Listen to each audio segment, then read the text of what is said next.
사무엘상 17장 12절로 30절까지의 말씀입니다. 사무엘상 17장 12절로 30절까지의 말씀을 다 같이 한 목소리로 봉독하시겠습니다. 다윗은 유다 베들레헴 에브라 사람 이세라 하는 사람의 아들이었는데, 이세는 사울 당시 사람 중에 나이가 많아 늙은 사람으로서 8 아들에 있는 중 그 장성한 세 아들은 사울을 따라 싸움에 나갔으니, 싸움에 나간 세 아들의 이름은 장자 엘리압이요, 그 다음은 아비나답이요, 셋째는 삼마며, 다윗은 막내라. 장성한 세 사람은 사울을 따랐고, 다윗은 사울에게로 왕래하며 베들레헴에서 그 아버지의 양을 칠 때에 그 블레셋 사람이 40일을 조속으로 나와서 몸을 나타내었더라. 이새가 그의 아들 다윗에게 이르되, 지금 내 형들을 위하여 이 볶은 곡식 한 에바와 이 떡 10덩이를 가지고 진영으로 속히 가서 내 형들에게 주고, 이 치즈 10덩이를 가져다가 그들의 천부장에게 주고, 내 형들의 안부를 살피고 징표를 가져오라. 그때 사울과 그들과 이스라엘 모든 사람들은 엘라 골짜기에서 블레셋 사람들과 싸우는 중이더라. 다윗이 아침에 일찍 일어나서 양을 양지키는 자에게 맡기고, 이새가 명령한 대로 가지고 가서 진영에 이른즉 마침 군대가 전장에 나와서 싸우려고 고함치며 이스라엘과 블레셋 사람들이 전열을 벌이고 양군이 서로 대치하였더라. 다윗이 자기의 짐을 짐 지키는 자의 손에 맡기고 군대로 달려가서 형들에게 문안하고 그들과 함께 말할 때에 마침 블레셋 사람의 싸움 도두는 가드 사람 골리앗이라 하는 자가 그 전열에서 나와서 전과 같은 말을 하매 다윗이 들으니라.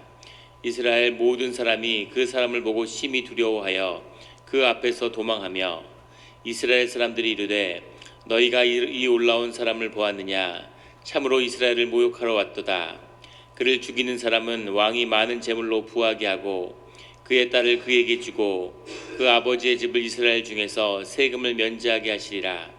다윗이 곁에 서 있는 사람들에게 말하여 이르되, 이 블레셋 사람을 죽여 이스라엘의 치욕을 제거하는 사람에게는 어떠한 대우를 하겠느냐?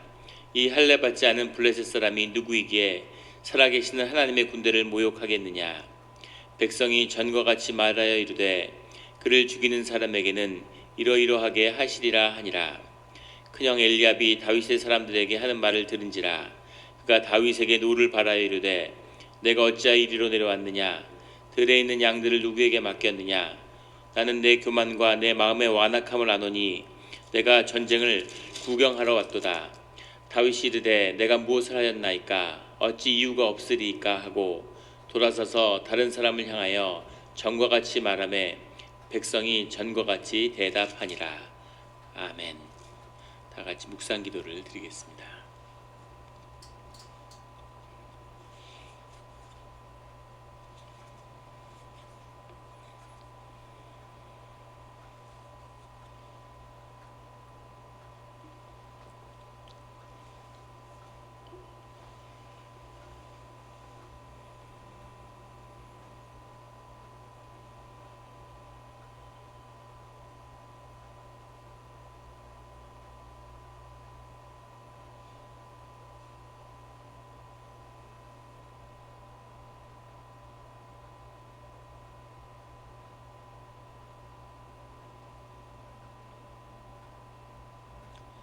하나님 아버지, 감사합니다.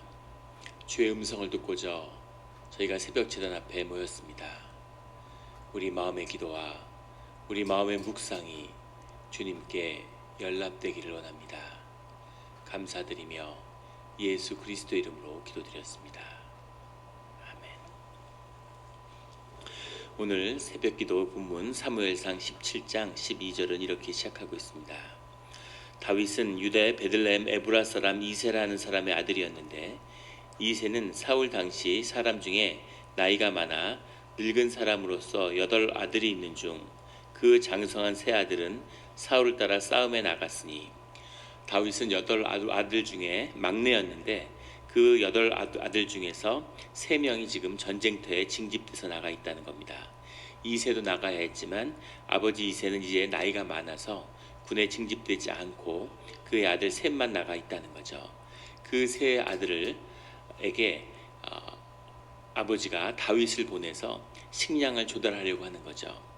왜 이렇게 식량을 조달하러 보냈을까 하면 16절에 나오는 그 블레셋 사람이 40일을 조속으로 나와서 몸을 나타내었더라. 엘라 골짜기에 서로 진을 치고 전열을 세우고 마주보고 있는데 골짜기에서 쉽게 전쟁이 나지 않는 거죠. 그 상황에서 그 기간이 오래되니까 아마 걱정도 되고 또 어떤지 궁금하기도 했겠죠. 그리고 또 식량이 실제로 부족했을 수도 있습니다. 그래서 그 아버지 이새가 염려하는 마음으로 그 아들을 통해서 이 음식을 보낸 거죠. 그래서 형들한테 가서 안부도 알고 그리고 음식도 좀 전해줘라, 이런 일을 가지고 다윗이 온 겁니다. 근데 다른 큰 형들도 있었는데 왜 하필이면 막내인 다윗을 보냈을까를 생각해 보면, 물론 하나님의 섭리 가운데 일어난 일이겠지만 또 다윗이 그만큼 똘똘하고 신뢰하고 믿음이 갔겠죠.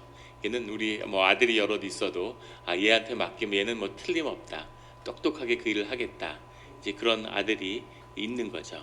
그 아들에게, 다윗에게 이 일을 맡깁니다.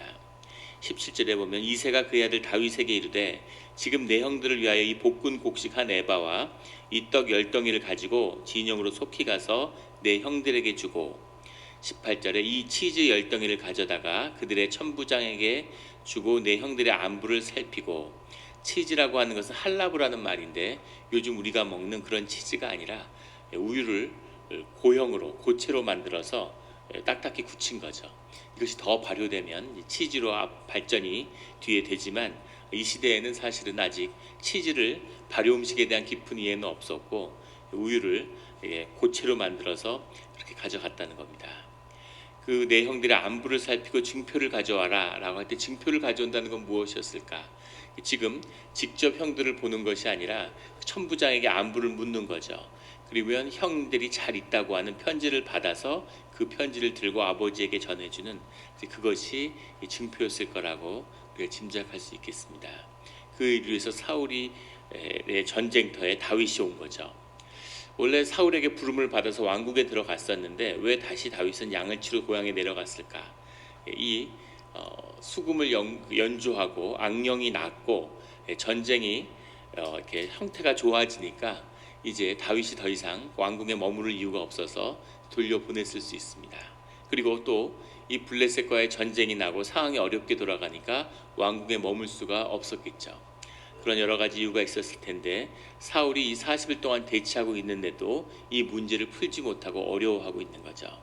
이 어려움 가운데 이 다윗이 전쟁터에 도착해서 이 어린 소년의 눈에 전쟁에 돌아가는 상황이 보이고 있는 겁니다. 25절에 가면 이스라엘 사람들이 이르되 너희가 이 올라온 사람을 보았느냐? 참으로 이스라엘을 모욕하러 왔도다. 이 40일 동안 그런 말이 있죠. 전쟁은 피 흘리는 정치고 정치는 피를 흘리지 않는 전쟁이다, 이런 말이 있습니다. 전쟁이라고 하는 것은 심리전이고 또 정치의 국제 정치의 연장인데 지금 완전히 몰리고 있는 거죠. 똑같이 전쟁을 하지 않고 사람이 하나 죽지 않았지만 이 골리앗의 위세 때문에 거기에 완전히 눌려서 이스라엘이 얼굴을 들지 못하는 그런 상황에 있는 겁니다. 그 참으로 이스라엘 모욕하러 왔는데 그를 죽이는 사람은 왕이 많은 재물로 부하게 하고 그의 딸을 그에게 주고 그 아버지의 집을 이스라엘 중에서 세금을 면제하게 하시리라. 그 골리앗을 다룰 수 있는 사람이 나온다면 그러면 크게 부하게도 되고 또 왕의 사위가 될 수도 있고, 그 다음에 그 아버지의 집을 이스라엘 중에서, 아버지의 집이라는 건 그 가족 집안을 이야기하는 거죠. 그런데 세금을 면제하게 하시리라. 하핏이라는 말인데 정확히 얘기하면 자유하게 하다는 말입니다. 그런데 그 아버지의 집을 자유하게 한다는 게 무슨 말일까? 몇 가지 의미가 있을 수 있는데 보통 신분을 높이다, 노예를 해방시켜준다 하는 뜻이 있습니다. 근데 이세의 집안은 노예가 아니니까 그것은 해당하지 않고, 그 다음에 세금을 면제하게 한다고 해석을 했는데 사실은 하핏이라는 말이 세금을 면제한다는 뜻으로 쓰인 적은 한 번도 없다는 겁니다. 히브리 문헌에도 성경에도. 그래서 세금을 면제한다고 썼는데 세금을 면제한다고 보기는 좀 어려운 무리한 해석 번역이 아닌가 하는 생각이 들고, 이 자유케 한다의 본질은 부역을 면제케 한다. 부역이 많았죠. 그 곡식만 내는 게 아니라 가서 일을 해야 되는데 왕궁을 만들고 뭐 무슨 일을 하 길을 닦고 이럴 때 사람들이 동원되는 거죠. 전쟁을 할 때 사람들이 동원되는데 사실은 이 곡식을 세금으로 바치는 것보다 더 문제는 이 부역이 힘들게 되는 거죠. 몇 달씩 이렇게 몇 달씩 와가지고 전쟁터에 사람들이 와 있으면 그 농사는 어떻게 하며 그 어려운 일들이 많았겠죠. 죽을 수도 있고. 그런데 그 부역을 면제하게 해줬다 하는 것이 더 정확한 해석이 아닐까 싶습니다. 그런 일들을 주겠다고 얘기하는 거죠. 그런데 26절에 다윗이 그 일들을, 그 이야기들을 다 들으면서 도대체 저 블레셋 사람이 누구이기에 살아계시는 하나님의 군대를 모욕하겠느냐라고 되묻고 있는 거죠. 이 다윗의 눈에는 이 일이 너무 신기하게 보이는 겁니다. 작은 소년과 같이, 어린아이와 같이 되지 않으면 너희가 천국에 들어갈 수 없다, 천국을 받을 수 없다고 주님이 말씀하셨죠. 사람, 어른이라고 하는 것은 경험에 갇혀 있는데 지식 속에 갇혀 있는 거죠.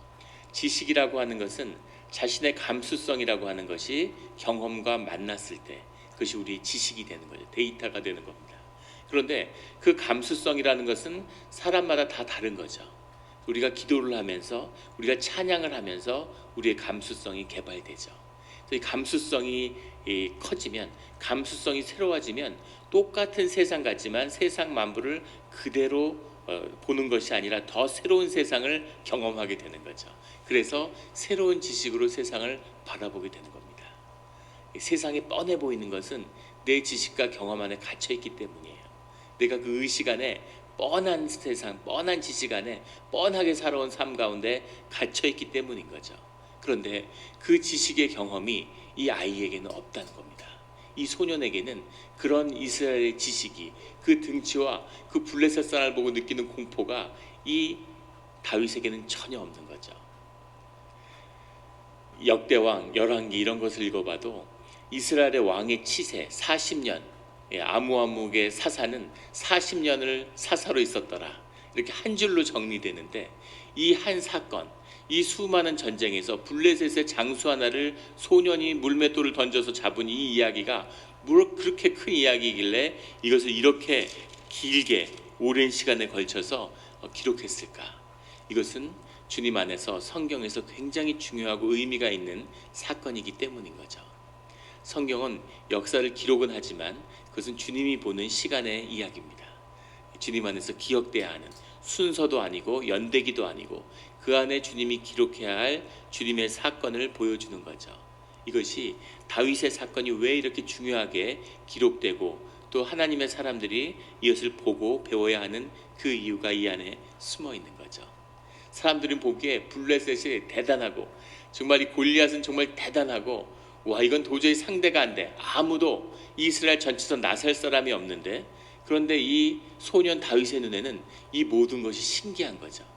아니 어떻게 저런 시원치 않은 애가 이렇게 이스라엘 모욕하는데, 사람들이 하나님이 모욕당하고 있는데 이걸 두고 볼 수가 있지?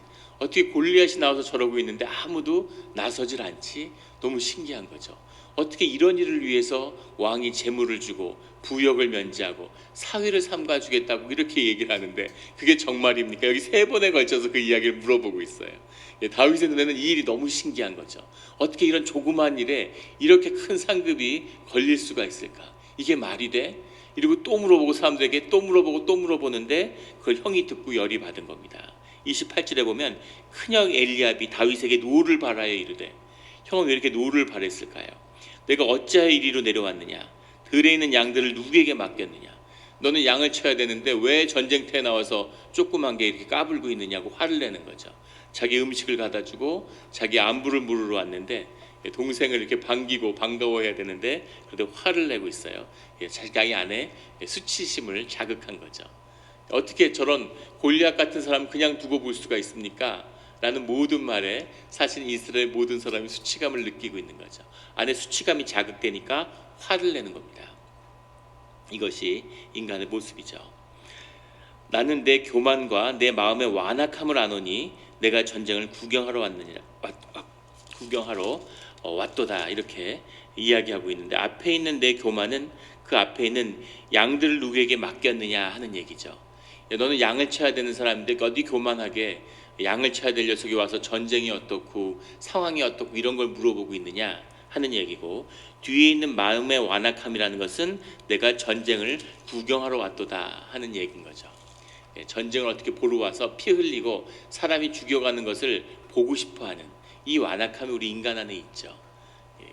세상에 불구경, 싸움 구경이 제일 재밌다 그러잖아요. 불구경하면 서서 보게 되고, 교통사고 나면은 교통체증이 일어나죠. 교통사고 때문에 체증이 일어나는 것도 있지만 사람들이 천천히 가는 거죠. 어떻게 됐나 궁금한 거죠. 그래서 그런 것을 보고 싶어하는 마음이 있는 겁니다.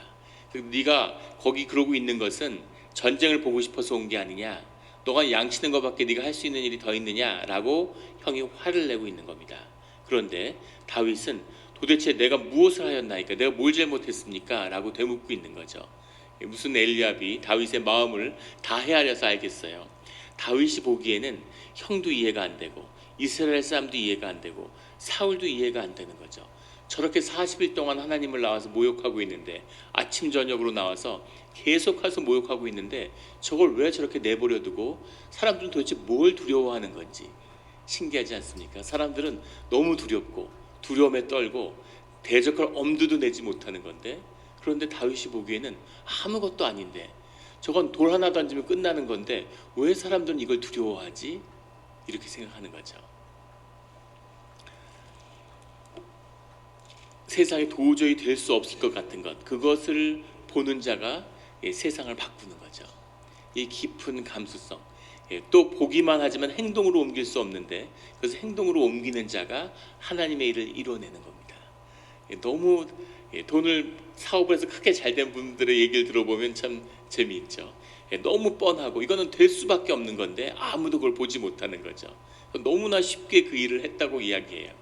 근데 아무도 그 일을 보지 못하고 엄두도 내지 못하는 거죠. 옛날에 큰 비즈니스를 하는 분이 그런 얘기를 하시더라고요. 사업을 잘하는 사람은 딱 보면 알 수 있다는 거예요. 돈이 흘러가는 길이 보여서 그 길에 가서 이렇게 서 있으면 금방 돈을 벌 수 있다고 얘기하더라고요. 문제는 그게 안 보인다는 거죠. 다 경험과 지식에 갇혀서 도저히 볼 수 없는데, 그 경험과 지식에서 자유로운 전혀 사람들과 다른 감수성을 가진 다윗, 이 들판에서 양을 치면서 수금으로 주님을 노래하고 주님과 함께하면서 세상을 경험한 이 다윗의 눈에는 너무나 쉽고 아무것도 아닌 일로 보이고 있는 겁니다.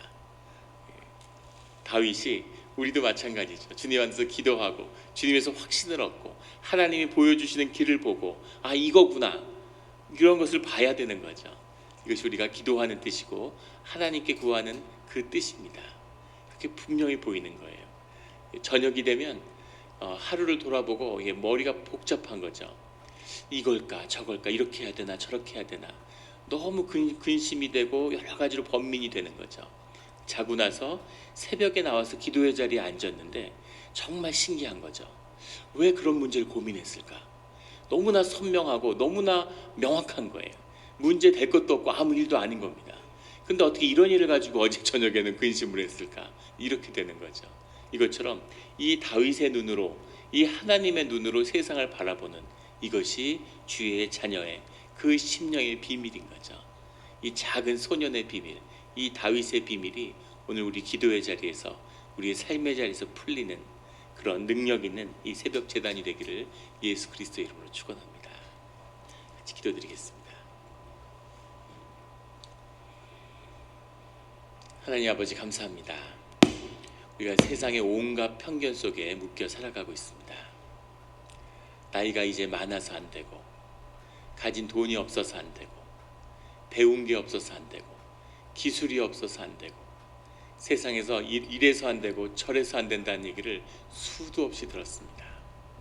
저희가 교회에서 신앙생활을 하는데 우리 교회는 이게 문제고 저게 문제고 저 사람은 저렇고 이 사람은 이렇고 이래서 모든 것이 아무것도 될 수 없다고 얘기하는 그 이야기를 수없이 들었습니다. 하지만 주님, 주 안에서 능치 못할 것이 없다고 주님은 말씀하고 계시오니 오직 주님을 바라보며 주님의 말씀만을 의지하며 주 안에서 보이지 않는 것을 보고 새로운 가능성의 문을 열고 주님의 이름으로 그것을 성취하는 이 다윗의 역사가 오늘 우리 가운데 일어나게 하여 주시옵소서. 주여 아버지, 눈이 밝혀서 아무도 보지 못하는 그 일을 보게 하시고 모두가 두려워하는 일을 두려워하지 않게 하시고 그 일에 도전하며 맞서 싸울 때 주님의 생명이 어떻게 세상을 이기는가를 경험하는 우리의 삶의 자리가 되게 하여 주시옵소서. 감사드리며 예수 그리스도의 이름으로 기도드렸습니다.